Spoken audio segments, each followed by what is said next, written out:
లో చాలామంది కలలో భగవంతుని దర్శనం చేసుకునే ఉంటారు, లేదా భవిష్యత్తులో జరగబోయే సంఘటన ముందే చూసారా. కొందరు నిద్రలో దేవతను చూస్తారు, మరి కొందరు మరణించిన బంధువులతో మాట్లాడిన అనుభూతిని పొందుతారు. కానీ కొంతమందికి భయంకరమైన కలలు కూడా వస్తాయి. నిద్రలో మన ఆత్మ నిజంగా ఎక్కడికి వెళ్తుంది? మన కలలు భగవంతుని సందేహమా, లేక గత జన్మ ప్రభావమా? మరణం తర్వాత మన ఆత్మ ఏమవుతుంది? ఆత్మ అంటే ఏమిటి? మనిషి కలలు ఎందుకు కంటాడు? నిజంగా పునర్జన్మ జరుగుతుందా? ఉంటే పునర్జన్మకు మనిషి ఏ సంకేతాలు వస్తాయి? ఈ ప్రశ్నలన్నిటికీ సమాధానం తెలుసుకోవాలంటే ఈ అద్భుతమైన కథను తప్పకుండా వినాలి. ఒకప్పుడు దేవ మహర్షి ఆకాశంలో విహరిస్తూ పంచభూతాల తత్వాన్ని పరిశీలిస్తున్నారు. అప్పుడే భూలోకంలో హృదయ విదారక దృశ్యం ఆయన కళ్ళకు కట్టినట్లు కనిపించింది.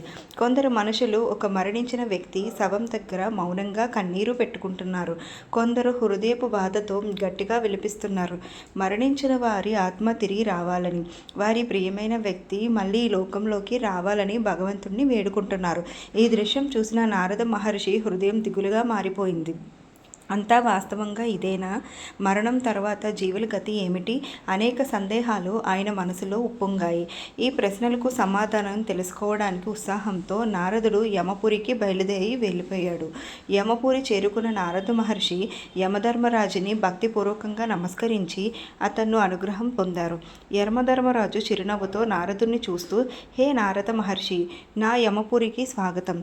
ఏమిటి ఈరోజు ఏ శుభవార్తతో మా రాజ్యంలో అడుగుపెట్టారు అని అడిగాడు.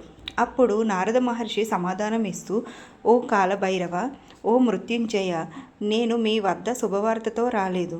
నాకు కొన్ని శాశ్వత ప్రశ్నలు జవాబులు కావాలి. దయచేసి నా సందేహాలను తొలగించి నా మనసుకు ప్రశాంతత కలిగించండి అని ప్రాధేయపడ్డాడు. యమధర్మరాజు, ఓ మునీశ్వర, నీలాంటి బ్రహ్మజ్ఞాని ఈ విధంగా సందేహాల్లో పడ్డాడు. ఏవి ఆ ప్రశ్నలు? వాటిని చెప్పండి, నేను తప్పక సమాధానం ఇస్తాను అని అన్ని గంభీరంగా సమాధానం ఇచ్చాడు.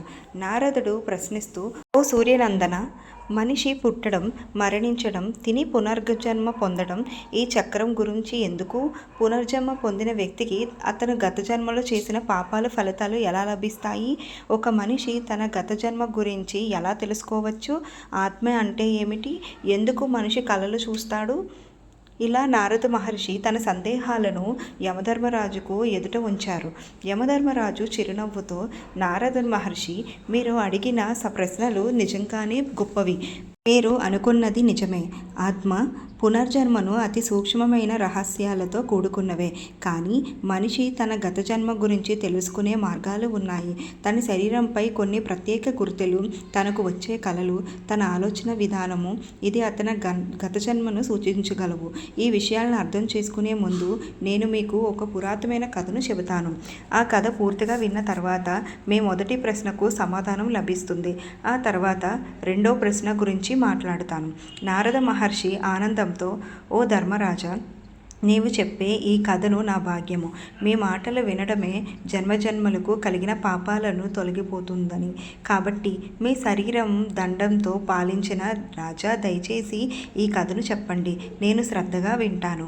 అంతేకాకుండా భూలోకంలోనే మనుషులు కూడా ప్రచారం చేస్తాను అని సమాధానం ఇచ్చారు. యమధర్మరాజు కథను ప్రారంభిస్తూ, ఓ దేవర్షి, ద్వాపర యుగంలో విదర్భ దేశాన్ని పరిపాలించిన ఒక గొప్ప రాజు ఉన్నాడు. ఆయన పేరు భీష్మ మహారాజు. భీష్ముడు ధర్మనిష్ఠుడై, న్యాయవంతుడై, ప్రజల శ్రేయస్సును కోరే రాజుగా పేరు పొందాడు. ప్రజలందరూ రాజును గౌరవించడం చేసేవారు. ఆయనకు 5 కుమారులు ఉన్నారు: రాఘవ, విక్రమ, ఉదయ, దేవాంశ్, అంశమాన్. ఈ యువరాజులు తెలివిగా, శక్తివంతంగా, తన తండ్రిలాగే ధర్మాన్ని పాటించేవారు. కానీ వీరి జీవితాల్లో కొన్ని విచిత్రమైన సంఘటనలు జరుగుతూ వచ్చాయి. వారిలో ఒకరు కలలు, మరొకరి భయాలు, మరొకరి ప్రవర్తన అన్నీ విచిత్రంగా మారిపోయాయి. ఈ కారణంగా భీష్మ మహారాజు ఆందోళనకు గురయ్యాడు. ఒకరోజు యువరాజులు ఒకరొకరుగా తన తండ్రి దగ్గరకు వచ్చారు. మొట్టమొదటి రాఘవ వచ్చి మృతి చెప్పాడు. పితాశ్రీ, నేను ప్రతి రాత్రి ఒకే ఒక కల చూస్తున్నాను. నేను యుద్ధ భూమిలో నిలబడి ఉన్నాను. ప్రతిసారి నేను యుద్ధంలో చనిపోతున్నాను. ఇది నన్ను చాలా భయపెడుతుంది. విక్రమ్ వచ్చి, నాన్నగారు, గారు ఎప్పుడైనా ఎత్తైన ప్రదేశంలో ఉంటే నేను అక్కడ నుండి పడిపోతానేమో అని భయం కలుగుతుంది అని చెప్పాడు. తర్వాత ఉదయ్ వచ్చి నాకు నీటి పట్ల భయంగా ఉంది, నది సముద్రం దగ్గరకు వెళ్ళాలంటే భయం వేస్తుంది.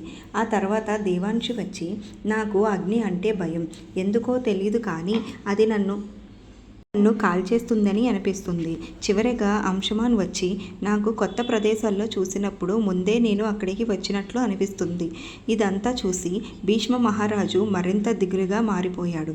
కుమారులు చెప్పిన మాటలు విని భీష్మ మహారాజు మరింత ఆందోళనకు గురయ్యారు. వెంటనే తన మంత్రి ద్వారా రాజ్యంలో ఉన్న అన్ని పండితులను, జ్యోతిష్యులను, వైద్యులను రాజ్య దర్బార్కు ఆహ్వానించి ఈ సమస్యకు పరిష్కారం ఏంటో కనుగొనమని ఆజ్ఞాపించారు.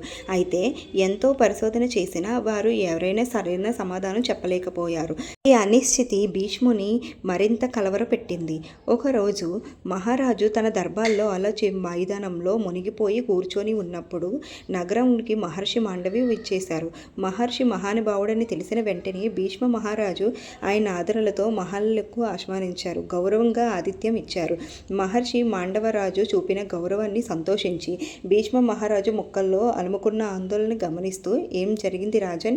నీ మనసు ఎందుకు ఇంత బాధపడుతూ ఉంది?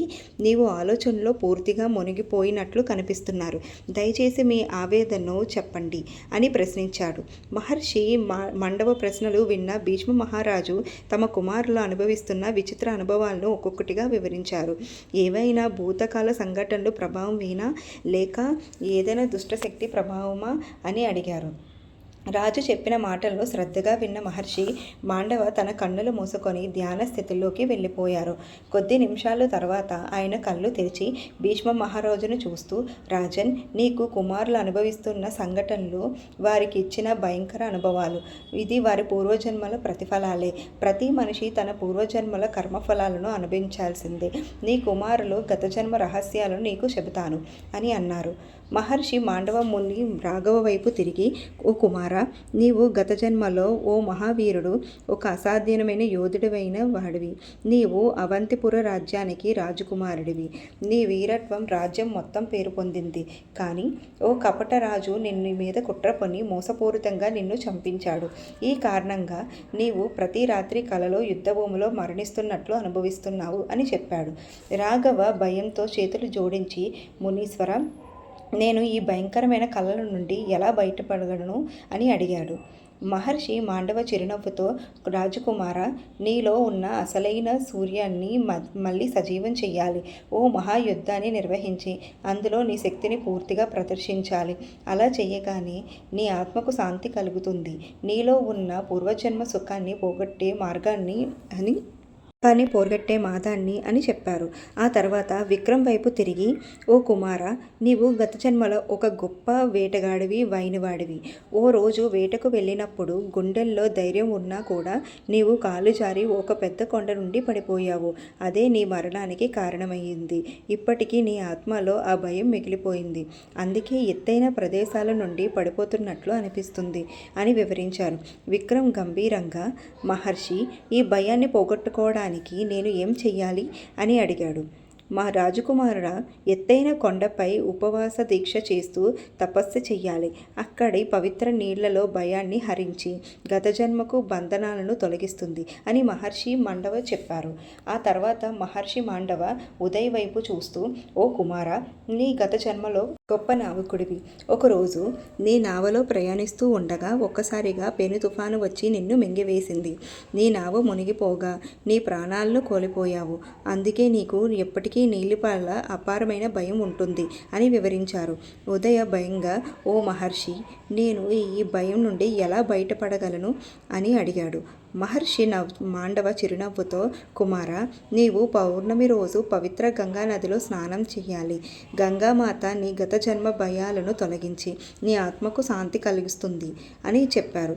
అక్కడ నుండి మహర్షి దేవాంశి వైపు తిరిగి, ఓ కుమార, నీ గత జన్మలో నీవు ఒక బ్రాహ్మణువి. నీవు యాగాలు, హోమాలు నిర్వహించేవాడివి. కానీ ఓ రోజు యాగం చేసేటప్పుడు పొరపాటున మంత్రోచ్చరణలో తప్పు జరిగిపోయింది.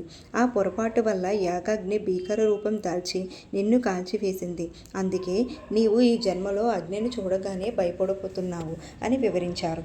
దేవాంశు భయంగా, ఓ మునీశ్వర, నా భయం పోవాలంటే నేను ఏం చెయ్యాలి అని అడిగాడు. మహర్షి మాండవ, ఓ రాజకుమార, నీవు అగ్నిహోత్రాన్ని యజ్ఞాన్ని నిర్వహించాలి. అలా చేస్తే అగ్ని యొక్క పవిత్రత నీ మనసులో భయాన్ని తొలగిస్తుంది, నీ ఆత్మశుద్ధి అవుతుంది అని చెప్పాడు. చివరగా మహర్షి మాండవన్ అంశుమాన్ వైపు చూసి, ఓ కుమార, గత జన్మలో నీవు ఓ మహా తపస్వివి. నీవు అనేక తీర్థయాత్రలు చేశావు. ప్రతి పవిత్ర స్థలంలో ధ్యానం చేసి జ్ఞానాన్ని పొందావు. అందుకే నీవు కొత్త ప్రదేశాలకు వెళ్ళేటప్పుడు అప్పటికే అక్కడికి వచ్చే అనుభూతి కలుగుతుంది అని వివరించారు. అంశుమాన్ మహర్షిని చూస్తూ, మహర్షి, నా ఆత్మ ఈ గందరగోళం నుండి విముక్తి పొందాలంటే నేను ఏం చెయ్యాలి అని అడిగాడు. మహర్షి మాండవ అంశమాన్ని చూసి, ఓ రోజుకుమార, నీవు గత జన్మలో ఎంతో పవిత్రతతో తీర్థయాత్రలు చేసిన మహా తపస్వివి. నీవు అనేక దివ్య ప్రదేశాల్లో ధ్యానం చేసి జ్ఞానాన్ని పొందావు. ఈ జన్మలో నీకు కొన్ని ప్రదేశాల్లో కొత్తగా కాక మునుపటి జన్మలో వచ్చిన అనుభూతిని కలిగిస్తున్నాయి. అలా అనిపించడానికి కారణం నీ ఆత్మలో ఇప్పటికీ ఆ ప్రదేశంలో జ్ఞాపకాన్ని నిలిచి ఉండడమే అని చెప్పాడు. అంశమాన్ ఆసక్తిగా, ఓ మునీశ్వర, నేను ఈ అస్పష్టమైన అనుభూతి నుండి ఎలా బయటపడగలను అని అడిగాడు. మహర్షి మండవుని చిరునవ్వుతో, కుమార, నీ గత జన్మలో ఏ ప్రదేశాల్లో ధ్యానం చేసి జ్ఞానం పొందావో ఈ జన్మలో వాటిని మళ్ళీ సందర్శించాలి. అక్కడ నీ ఆత్మశాంతి పొందుతుంది. ఆ ప్రదేశాల్లో ధ్యానం చేయడం ద్వారా నీలో అస్పష్టత తొలగిపోతుంది అని చెప్పారు. రాజా భీష్మ మహర్షి మాండవుల ఉపదేశాన్ని శ్రద్ధగా విని, ఓ మహర్షి, మీరు చెప్పిన మార్గాన్ని నా కుమారులు తప్పగా అనుసరిస్తారు అని సమాధానం ఇచ్చారు. వెంటనే తన కుమారుల అందరికీ పూర్వజన్మ కర్మఫలాలు ప్రాయశ్చిత్తం చేయాలని ఆలోచించి అందరూ మహర్షి చెప్పిన విధంగా తమ తమ పాప పరిహారాల కార్యాలను చేసుకున్నారు. ఆ తర్వాత వారి జీవితాల్లో జరుగుతున్న విచిత్ర సంఘటనలన్నీ పూర్తిగా తొలగిపోయాయి. యమధర్మరాజు నారదుని వైపు చూస్తూ, ఓ దేవర్షి, ఈ కథ మానవుని పునర్జన్మన సత్యాన్ని, కర్మ సిద్ధాంతాన్ని స్పష్టంగా తెలియజేస్తుంది. ఆత్మ ఎప్పుడూ తాను చేసిన కర్మలకు తిరిగి ఫలితాన్ని పొందుతుంది. అందుకే మనిషి ఎల్లప్పుడూ సత్కర్మనే ఆచరించాలి అని ఉపదేశించాడు. ఓ దేవర్షి, పునర్జన్మ గురించి మరికొన్ని గూఢమైన నిజాలు ఉన్నాయి. అవి మానవుడు గత జన్మల కర్మ ప్రత్యేక సాక్ష్యాలు. వీటిని బట్టి మనిషి తన గత జీవితంలో చేసిన పాపాలు ఎలా ఫలిస్తాయో తెలుసుకోవచ్చు అని యమధర్మరాజు చెప్పాడు. ఒక మనిషి గత జన్మలో అసత్యవాది అయితే, అర్థం లేని అసత్యాలతో ధనం సంపాదించి సమాజాన్ని మోసగించిన వ్యక్తి అయితే అతనికి యమపూరిలో తీవ్రమైన శిక్ష అనుభవించాల్సి వస్తుంది. అతను సత్య మార్గానికి దూరంగా వెళ్ళడమే కాకుండా సమాజంలో కలహాలు, అపోహలు సృష్టించేందుకు కఠినమైన శిక్ష లభిస్తుంది. ఆ శిక్షను అనుభవించిన తర్వాత అతను మళ్ళీ భూలోకంలో జన్మించినప్పుడు అతను వాటిని లోపం ఏర్పడుతుంది. అటువంటి వ్యక్తి ప్రమాదకరంగా మాట్లాడుతున్నాడు. అతను అలా మాట్లాడడానికి కారణం గత జన్మలో చేసిన పాపం వల్ల ఇలా మాట్లాడుతున్నాడు. ప్రపంచంలో సమాజాన్ని భ్రాంతిలో పడేసినందుకు ప్రతిఫలంగా ఈ జన్మలో కష్టాలను అనుభవించాల్సి రావటం. అతను భౌతికంగా బలహీనంగా మారుతాడు, సమాజంలో సరైన స్థితి పొందలేడు అని యమధర్మరాజు వివరణ ఇచ్చాడు. ఓ మునీశ్వర, గత జన్మలో ఒక మనిషి అహింసాపరుడైన నిపారదైన జంతువులపై హింస చేశాడనుకోండి. అతను అమాయకమైన జీవులను చిత్రహింసకు గురి చేసి అనవసరంగా బాధించాడనుకోండి. అటువంటి వ్యక్తి యమపూరిలో నరక యాతనకు గురి చేస్తారు. అతనికి క్రూరమైన శిక్షలు అమలు చేస్తారు. నరకంలో అతను తన గత జన్మలో హింసించిన జీవ బాధను స్వయంగా అనుభవించాల్సి వస్తుంది. అతను ఆత్మ అనుభవించిన ఈ భీకర యాతన ఫలితంగా భూలోకంలో మళ్ళీ జన్మించినప్పుడు మూగవానిగా జన్మిస్తారు. అతను గొంతులో శక్తి కోల్పోతుంది. ఇతను మౌనంగా జీవించాల్సి వస్తుంది. ఇంకా గత జన్మలో ఎవరైనా అనవసరంగా హత్య చేయడం, ఇతరులను నిష్ఠూరంగా హింసించడం చేస్తే అతను నరకంలో దారుణమైన శిక్షను అనుభవించాలి. అతను హత్య చేసేటప్పుడు కలిగిన బాధను మృత్యువుతో సమానమైన నరకయాతను అనుభవించాల్సి వస్తుంది. ఆ తర్వాత భూమిపై పునర్జన్మ పొందినప్పుడు అతను కుష్టి రోగంతో బాధపడే శరీరంతో జన్మిస్తాడు. కుష్టి రోగం అతని శరీరాన్ని నాశనం చేస్తుంది. సమాజం అతన్ని అసహించుకుంటుంది. ఇంకా గత జన్మలో ఎవరైనా మాంసాహారం, మద్యపానం అధికంగా చేయడం, పరస్త్రీ గమనం చేయడం వంటి దురాచారాలకు అలవాటు పడితే అతను యమపూర్లో తీవ్రమైన శిక్ష అనుభవించాల్సి వస్తుంది. అతను నరకయాతనలో అతని చెవులలో వేడి లోహాన్ని పోస్తారు. శరీరాన్ని అగ్నితో కాలుస్తారు. ఆ తాపత్రయాన్ని అనుభవించిన తర్వాత అతను భూలోకంలో వికారమైన దంతాన్ని లేదా తేడామేడా అయిన దవడలను, అధిక రోగాలను కలిగి పుడతాడు. అతని ముఖంలో కీళ్లు కదిలేలా, వంకరగా మాట్లాడేలా పుట్టుకొస్తాయి. ఇంకా ఒక మనిషి తన గత జన్మలో తల్లిదండ్రులను అవమానించాడు, గురువును ద్వేషించాడు లేదా గురుపత్నితో అక్ర సంబంధం కలిగి ఉన్నాడు. అతను అత్యంత దారుణమైన శిక్షకు గురి అవుతాడు. యమపురిలో అతనికి చర్మ వ్యాధులు, శరీర రుగ్మతలు, ఇతర నరకర భయంకర యాత్రలు అనుభవిస్తూ పునర్జన్మలో అతని శరీరంపై చర్మ వ్యాధుల ప్రభావం ఉంటుంది. అతను శరీరంలో చర్మం పూర్తిగా బలహీనమై అనేక రకాల కష్టాలను ఎదుర్కొంటాడు. అతను జీవితాంతం రోగాలతో బాధపడుతూ ఉంటాడు. యమధర్మరాజు చెప్పిన ఈ పుత్రిల మాత్ర విని నారద మహర్షి ఎంతో ఆశ్చర్యానికి గురయ్యారు. ఓ ధర్మరాజా, మీరు చెప్పిన ఈ జ్ఞానం అపూర్వమైనది. ఇది మానవ జాతికి ఎంతో ఉపయోగపడుతుంది. నేను దీన్ని భూలోకంలో వ్యాప్తి చేస్తాను. ప్రతి మనిషి తమ కర్మ ఫలితాన్ని అర్థం చేసుకొని ధర్మ మార్గంలో నడవగలిగేలా చేస్తాను అని వాగ్దానం చేశారు. మానవుని ఆత్మ భగవంతుని తిరిగి వస్తుందా? మనిషి కలలు ఎందుకు చూస్తాడు? ఆత్మ నిజంగా భౌతిక ప్రపంచం నుండి బయటకు తిరిగి వెళ్ళి వస్తుందా? ఆత్మను ఎవరు బంధిస్తే ఏం జరుగుతుంది? దేవర్షి, ఇవన్నీ ఎంతో కీలకమైన ప్రశ్నలు. ప్రతి మానవునికి ఆత్మ రహస్యాల గురించి తెలుసుకోవడం అత్యంత అవసరం అని యమధర్మరాజు నారదుణ్ణి చూశాడు. ఓ దేవర్షి, ఈ రహస్యాన్ని అర్థం చేసుకోవడానికి నేను నీకు ఒక కథ చెప్తాను. ఆ కథ విన్నాక నీ సందేహాలకు సమాధానం లభిస్తుంది అని ఆయన చెప్పాడు. చాలా సంవత్సరాల క్రితం సార్థక్ అనే ఒక యువకుడు జీవితం, ఆత్మ ప్రయాణం, పునర్జన్మ వంటి ప్రశ్నల గురించి తీవ్ర ఆలోచనలో ఉండేవాడు. అతనికి మనిషి నిద్రపోయిన తర్వాత అతని ఆత్మ ఎక్కడికి వెళుతుంది అనే ప్రశ్నకు చాలా మటుకు కుతూహలం కలిగింది. ఆ ప్రశ్నకు సమాధానం పొందడానికి అతను అనేక మంది పండితులను, మహాత్ములను, జానులను కలిశాడు. కానీ ఎవరూ అతని స్పష్టమైన సమాధానం ఇవ్వలేకపోయారు. ఒకరోజు అతను మహర్షి దుర్వాసుని కలిశాడు. ఓ మహర్షి, నా ఆత్మ నిద్రలో ఎక్కడికి వెళ్తుంది? ఆత్మకు కలలు ఎందుకు వస్తాయి అని అడిగాడు. మహర్షి దుర్వాసి చిరునవ్వు నవ్వుతూ, బాలక, నీవు నిజంగా తెలుసుకోవాలన్నట్లయితే నేను నీకు ఒక ప్రత్యేకమైన ధ్యాన విధిని చెబుతాను. ఈ విధిని పాటిస్తే నీవు నిద్రలో ఆత్మ ఏం చేస్తుందో స్వయంగా అనుభవించగలవు అని చెప్పి అతనికి ఆ విధిని ఉపదేశించాడు. సార్థక్ మహర్షి నమస్కరించి ఆ ధ్యాన విధిని పాటించేందుకు సిద్ధమయ్యాడు. రాత్రి రావాలని ఎంతో ఆతృతగా ఎదురుచూశాడు. నిశిత కాలం వచ్చేసరికి మహర్షి చెప్పినట్లుగా ధ్యానానికి కూర్చున్నాడు. క్రమంగా అతని చైతన్యం లోతుగా వెళ్ళింది. కొంతసేపటి తర్వాత అతను శరీరం చాలా తేలికగా అనిపించసాగింది. తన శరీర భాగం తగ్గిపోతున్నట్లుగా అనిపించింది. గాలిలో తేలిపోతున్నట్లు అనిపించింది. కొద్దిసేపటికి అతను తన సొంత శరీరాన్ని పైనుంచి చూస్తున్నట్టుగా అనిపించింది. అతనికి ఒక అపూర్వమైన ప్రశాంతత అనుభూతి కలిగింది. అతని శరీరాన్ని విడిచి మరో లోకానికి ప్రయాణం చేస్తున్నట్లు అనిపించింది. ఇది ఒక అద్భుతమైన నీలిరంగు కాంతితో నిండి ఉన్న లోకం. చుట్టూ అపారమైన వెలుతురుతో మెరిసిపోతున్న స్వర్ణమయమైన ప్రాంతం. అతను ఇక్కడ ఇతర ఆత్మలను కూడా చూశాడు. ఆత్మలు కూడా అలాగే తమ శరీరాలను విడిచి వచ్చి ఈ దివ్యలోకంలో విహరిస్తున్నాయి. కొన్ని ఆత్మలు తమ గత జన్మలో కోల్పోయిన బంధువులతో కలవాలని చూస్తున్నాయి. మరికొన్ని అవసరించి కర్తవ్యాలను పూర్తి చేయాలనుకుంటున్నాయి. ఇక్కడ ఏదైనా అడ్డంకి లేకుండా ఆత్మలు స్వేచ్ఛంగా విహరిస్తున్నాయి. కొందరు ఆత్మలు కొండలపై లోయలో తిరుగుతూ మరికొందరు నదుల ఒడ్డున ధ్యానం చేస్తూ ఉన్నారు. ఇది ఒక మహానుభావుల ఆత్మలు తిరిగే స్వప్నలోకంలా ఉంది. ఈ లోకంలో సార్థక్ ఒక దేవదూతను కలుసుకున్నాడు. ఓ బాలక, ఇది ఆత్మల ప్రపంచం. మానవుని నిద్రలో ఈ లోకానికి ప్రయాణిస్తాయి. ఇది నీ భావోద్వేగాల, నీ ఆలోచనల ప్రతిబింబం. ఇక్కడ నీ ఆత్మ తనని తాను శుద్ధి చేసుకుంటుంది. దినచర్యలో అనుభవించిన నిస్సహాయత, భయం, ఆందోళన నుండి విముక్తి పొందుతుంది. ఆత్మ ఇక్కడ తమ భవిష్యత్తుకు కావలసిన కొత్త శక్తిని కూడబెట్టుకుంటుంది. ఇదే నిజమైన విశ్రాంతి అని ఆ దేవదేవతలు వివరించారు.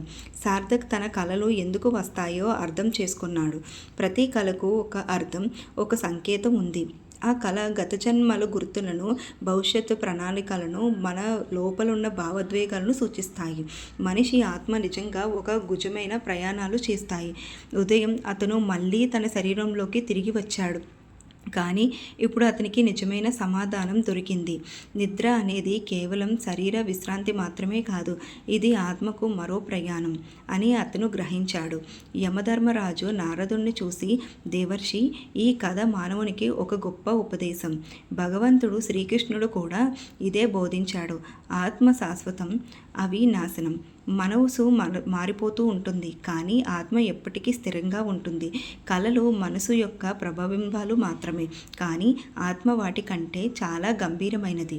ఈ సత్యాన్ని అర్థం చేసుకున్న వాళ్ళు కళలో లోతుని కూడా అర్థం చేసుకొని భయాన్ని అధిగమించి ఉపదేశించాడు.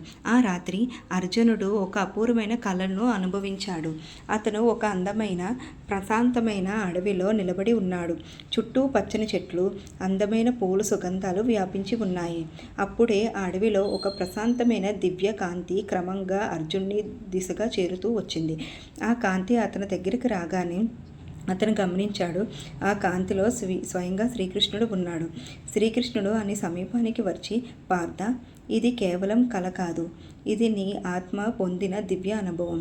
నీవు నిద్రలో ఉన్నప్పుడు నీ ఆత్మ భౌతిక శరీర బంధనాల నుండి స్వల్పంగా విడిపోయి అతీత లోకాలను అనుభవిస్తుంది. ఈ అనుభవం నీకు ఒక గొప్ప బోధనని ఇస్తుంది. ఆత్మ అపరమైనది, అది ఎలాంటి బంధనాలకు లోబడి ఉండదు.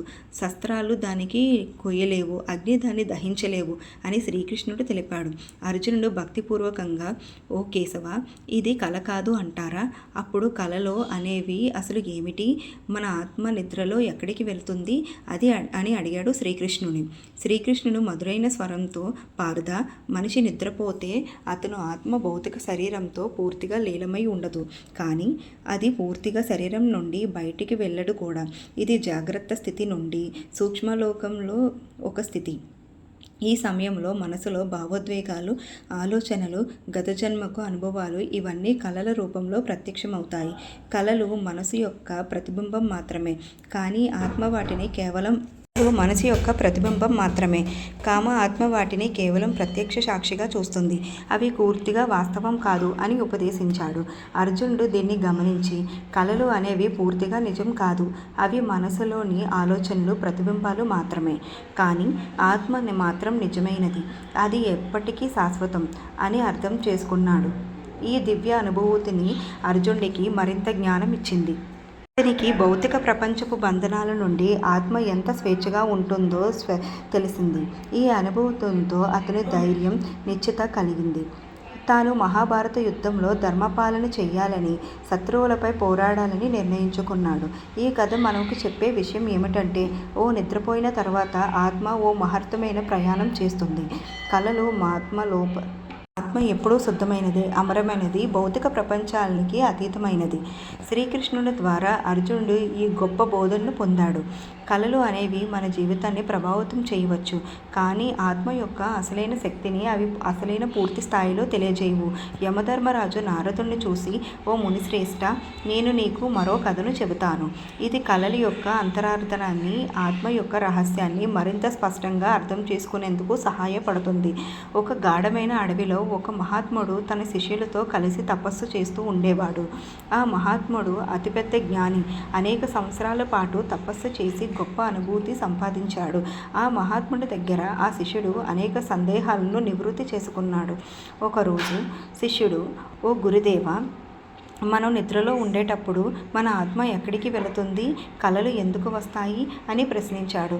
మహాత్ముడు ముసుగుగా చిరునవ్వుతూ, ఓ శిష్య, ఈ ప్రశ్నకు సమాధానం పొందాలంటే నీవు స్వయంగా అనుభవించాలి. ఈ రాత్రి నీవు నిద్రపోయే ముందు భగవంతుడు శ్రీహరి విష్ణువును ధ్యానము చేయు.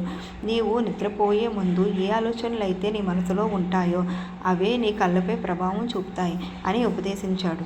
శిష్యుడు గురువు చెప్పినట్లుగా శ్రీహరి విష్ణువు ధ్యానంతో నిద్రకు ఉపక్రమించాడు. కొద్దిసేపటి తర్వాత అతనికి ఒక దివ్యమైన కల వచ్చింది. అతను ఒక అపారమైన సముద్రాన్ని ఒడ్డున నిలబడి ఉన్నాడు. ఒక అతిపెద్ద అల తన వైపు వేగంగా దూసుకుంటూ వచ్చింది. ఆ అలలో ఒక ప్రశాంతమైన కాంతి వెలుగుతూ ఉంది. ఆ కాంతి అతని ఆత్మను గంభీరంగా తాకుతుంది. ఒక్క క్షణం తర్వాత అతని శరీరంలో అలలో కలిసి పైకి లేగుతూ ఉంది. అక్కడ ఆ ప్రకాశంలో భగవంతుడు శ్రీహరి విష్ణువు దర్శనమిచ్చాడు. శ్రీహరి విష్ణువు చిరునవ్వుతో, బాలక, ఇది కల కాదు, ఇది నీ ఆత్మ చేస్తున్న ప్రయాణం. ఆత్మ భౌతిక శరీర బంధనాల నుండి విడిపోగానే దివ్య అనుభవాలను పొందుతుంది. నీవు ఈ అనుభవాన్ని పొందడానికి కారణం నీ భక్తి, నీ మనసు యొక్క పవిత్రత. కలలు అంటే మన ఆలోచనలు, మన మనోభావాలు ప్రతిబింబాలు మాత్రమే. కానీ మన ఆత్మ అన్నిటికంటే గొప్ప అనుభూతిని పొందగలదు. నిజమైన భక్తి ఆత్మ పరిశుద్ధతను కలిగించిన వాడికి కలలు కూడా దివ్య అనుభవంగా మారుతాయి. ఈ అనుభవం నీకు బోధించేది ఏంటంటే ఆత్మ అనేది అమరమైంది, శాశ్వతమైనది. నిద్రలో మన ఆత్మ భౌతిక ప్రపంచాన్ని దాటి భగవంతుని సమీపంలోకి చేరుతుంది అని ఉపదేశించాడు. ఇదేం లేకగానే శిష్యుడు తపో మహాత్ముని కలుసుకొని, ఓ గురువరా, నేను అడిగిన ప్రశ్నకు సమాధానం స్వయంగా అనుభవించాను అని చెప్పాడు. అప్పుడు ఆ మహాత్ముడు, పిత్ర, ఇది నీ భక్తి యొక్క ఫలితమే. ఇది నీ మనసు యొక్క స్వచ్ఛత వల్ల వచ్చిన దివ్య అనుభవం. ఆత్మ ప్రయాణాన్ని కూడా అర్థం చేసుకోవడానికి మనిషి శరీరాన్ని కలలో కాకుండా తన ఆత్మను తెలుసుకోవాలి అని ఆశీర్వదించాడు. ఆత్మ ప్రయాణం కేవలం భౌతిక అనుభవాలకే పరిమితం కాదు, ఇది పరమాత్మలో చేరుకోగా దివ్య మార్గం. ఓ దేవర్షి, ఈ కథను మనకు ఒక గొప్ప బోధనను ఇస్తుంది. నిద్రలో మన ఆత్మ భౌతిక ప్రపంచాన్ని దాటి దివ్య సత్యాన్ని అనుభవించగలదు. మనసు శుద్ధంగా ఉంటే, ఆత్మ భక్తి ధ్యానం ద్వారా భగవంతుని చేరుకుంటే మన కలలు కూడా దివ్య అనుభవంగా మారుతాయి. ఈ కథ మనకు ఆత్మ యొక్క శాశ్వతత్వాన్ని, నిద్రలో మన ఆత్మ అనుభవించే దివ్య అనుభూతులను అర్థం చేసుకునేందుకు సహాయపడుతుంది అని యమధర్మరాజు వివరించాడు.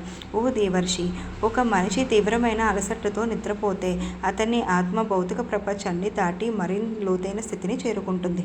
ఎప్పుడైనా మీరు కలలో భగవంతుని దర్శనం పొందారా? ఆయనతో సంభాషించారా? మీ సమస్య ఆయన ముందుకు వివరించారా? ఈ అనుభవం అనేక మందికి కలుగుతూ ఉంటుంది. ఈ సమయంలో మనిషికి తన మృతిపై భ్రమ కలుగుతుంది. అతను భగవంతుని సమక్షంలోకి వెళ్ళినట్టు అనిపిస్తుంది. అప్పుడు అతని ఆత్మ భగవంతుని దివ్య రూపాన్ని ప్రత్యక్షంగా దర్శించుకుంటుంది. అతనికి మళ్ళీ భౌతిక లోకానికి తిరిగి రావాలని అనిపించదు. ఈ లోకంలో మనం నిద్రపోతే మన శరీరం పూర్తిగా ప్రశాంతంగా ఉండిపోతుంది. అప్పుడే మన ఆత్మ పూర్తిగా భౌతిక లోకాన్ని వదిలి పరమాత్మను చేరుకుంటుంది.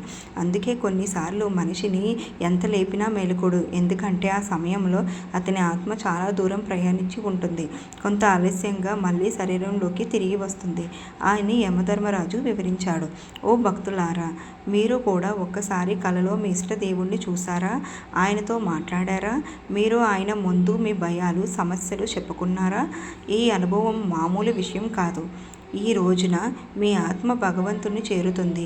అప్పుడే మీ మనసు, శరీరం పూర్తిగా పవిత్రంగా మారుతుంది. ఆత్మ అనేది చైతన్య శక్తి. మన నిద్రలో కూడా అది అచేతనమైన మనసుతో కలిసి ఉంటుంది. అందుకే నిద్రలో మరో మృతిగా పిలుస్తారు. ఆత్మ నిద్రలో భవిష్యత్తులోకి వెళ్తుంది. కొన్నిసార్లు మన భవిష్యత్తును కూడా ముందే చూసేయగలదు. ఓ దేవర్షి, మనిషి యొక్క అచేతన మనసును ఆత్మ సహాయంతో భవిష్యత్తులోకి ప్రయాణించగలదు. మనిషి మెలకువలో ఉండేటప్పుడు భవిష్యత్తును చూడలేడు, కానీ అతని ఆత్మ దానిని గ్రహించగలదు. చాలా కాలం కలలో చూసిన దృశ్యాలు తర్వాత యథార్థంగా జరుగుతాయి. ఇది ఎలా సాధ్యమవుతుంది? ఎందుకంటే మన భౌతిక ప్రపంచంలో ఏదైనా జరిగే ముందు సూక్ష్మ ప్రపంచంలో ఇప్పటికే జరిగి ఉంటుంది. మన కలలు మన భవిష్యత్తుకు కొన్ని సంకేతాలు ఇస్తాయి. ఓ దేవర్షి, భవిష్యత్తు తెలుసుకునే ఆత్మ సున్నితమైనది. మన కలలు మన సంకేతాలు ముందే సూచిస్తాయి. దేవతలు, మనుషులు సూక్ష్మలోకం ద్వారా భవిష్యత్తును గమనించగలరు. మనిషి కూడా నిద్రలో అతను అచేతన మనసు ద్వారా భవిష్యత్తును చూడగలరు. అందుకే నిద్రపోయే ముందు ఎల్లప్పుడూ శుభమైన ఆలోచనలు చేయాలి. భగవంతుణ్ణి ధ్యానం చేయాలి. మన ఆత్మ ఏ దిశలో ప్రయాణించాలో మన ఆలోచనలు నిర్ణయిస్తాయి. ఓ దేవర్షి, ఈ కథను గమనించి మానవులు తమ ఆలోచనలు శుభంగా ఉంచుకోవాలి. ఎప్పుడూ ధర్మ మార్గంలో నడవాలి. మనసులో నెగిటివ్ ఆలోచనలు పెట్టుకోకూడదు.